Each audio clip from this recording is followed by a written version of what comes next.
Vivez l'info sur rsr.ch. Espace 2, Louis-Philippe Ruffy. Bien le bonjour. L'invité du jour nous donne rendez-vous dans un train entre Zurich et Lausanne, le train qui constitue pour lui un lieu privilégié dans lequel il se sent bien pour écrire des poèmes essentiellement. Zurich parce qu'il vit à Zurich et Lausanne parce qu'il a adopté, embrassé le français très vite. Il s'est mis à écrire directement en français. C'est un cas à part dans la littérature suisse. Je veux parler de Marcus Ediger. Marcus Ediger qui a choisi d'écrire en français. Après Ne retournez pas à la pierre, il a publié, c'était cette année, En deçà de la lumière aux éditions de l'Air, un recueil de poésie hanté par des figures de proches décédés. Il va donc nous parler de son rapport aux absents, son rapport à l'écriture et son rapport au mouvement, à l'initiative de Sylvie Tanette. Sylvie Tanette qui toute cette semaine nous invite à prendre l'air, d'aller vers l'extérieur, de bouger en compagnie d'écrivains francophones. Une série d'entretiens baptisés « Je marche donc j'écris » et qui s'inscrit à merveille dans la thématique plus large tout cet été, adoptée par Espace 2, tournée du côté du voyage, du mouvement et de la légèreté. Voyager léger, léger, léger. Espace 2.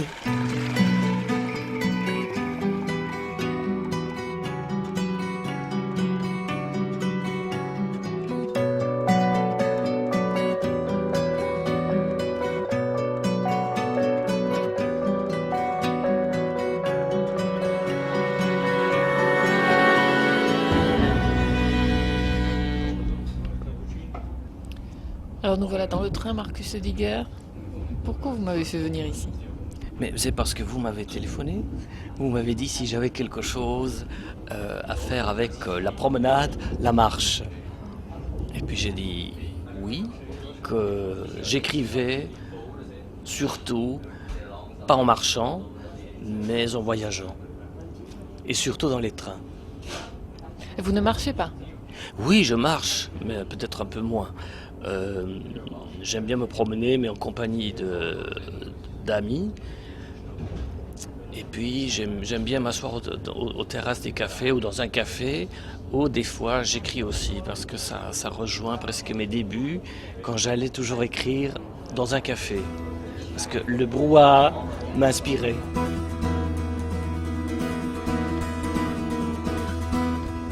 Et alors dans les trains, pourquoi? Qu'est-ce que ça provoque le déplacement ici? Peut-être c'est justement parce qu'on a, disons, 2 heures, 3 heures devant soi.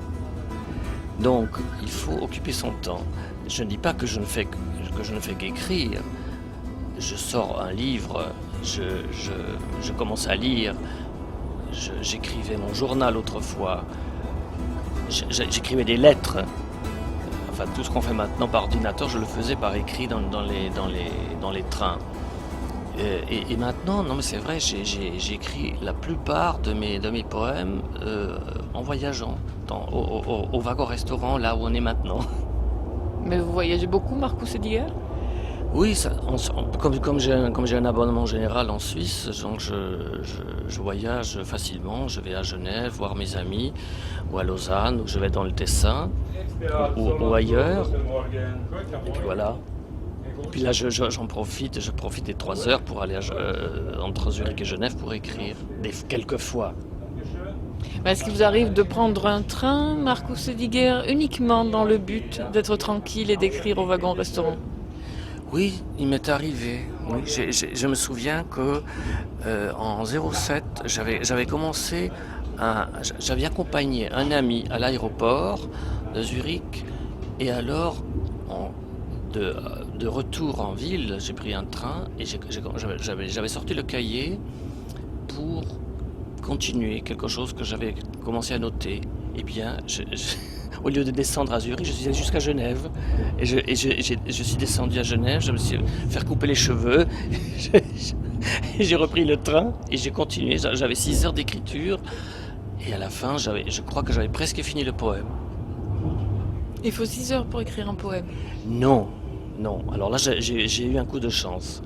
Je crois que le poème que j'ai écrit en 2 jours, c'était peut-être le plus court. Après, c'est-à-dire qu'à ce moment-là, j'étais inspiré par quelque chose, donc je voyais le chemin qu'allait prendre le poème. Il m'a fallu peut-être une semaine, mais n'est-ce pas, on est comme ça occupé par un thème ou par quelques vers pendant une semaine ou deux, et puis si on a de la chance, ça continue et on arrive à le finir, le texte ou le poème. Et quelquefois, je dois aussi le laisser reposer et le reprendre une année plus tard, 2 ans plus tard, 3 ans plus tard, une fois 9 ans plus tard. Mais ce sont des choses qui vous restent dans la mémoire, qui vous accompagnent, parce qu'on reste bloqué des fois. Et pourquoi de la poésie, Marcus Ediger? Eh bien parce que j'ai procédé par élimination. J'ai commencé à l'âge de 17 ans à écrire du théâtre. Enfin, j'ai essayé d'écrire du théâtre. Donc la dimension dramatique est importante. Puis j'ai commencé à écrire de la prose, j'écris des nouvelles, et tout ça je l'ai fait en allemand. Et ensuite, vers 18 ans, j'ai commencé à écrire en français. De la prose aussi. J'ai essayé quelques nouvelles. Et puis, un premier poème en 78. Et je suis toujours resté à la poésie. Alors que tout le reste, la prose en allemand, tout ça est mort. Mais je ne regrette absolument pas. Il faut dire aussi que tous les personnages et toutes les histoires importantes que j'ai tracées en prose et en allemand, toutes ces choses sont entrées dans la poésie par la petite porte arrière. Donc ce qui m'importe n'a pas été perdu. Oui, puisque de toute façon, on a l'impression que vous hésitez encore, puisque le livre que vous venez de faire paraître en Suisse romande, mais comme le précédent d'ailleurs, ne s'appelle pas ni roman ni poésie, mais romésie, comme si vous cherchiez quelque chose, une sorte d'intermédiaire. Je crois que j'ai trouvé ce sous-titre romésie, peut-être aussi en clin d'œil à Francis Ponge, qui a écrit des poèmes. Alors si lui fait des poèmes, je peux aussi faire une romésie. Donc, il y a une dimension, disons, narrative chez moi. Et puis quand vous lisez le livre du premier poème au dernier, vraiment dans la chronologie, il y a quand même, à mon avis, il y a une histoire qui se raconte.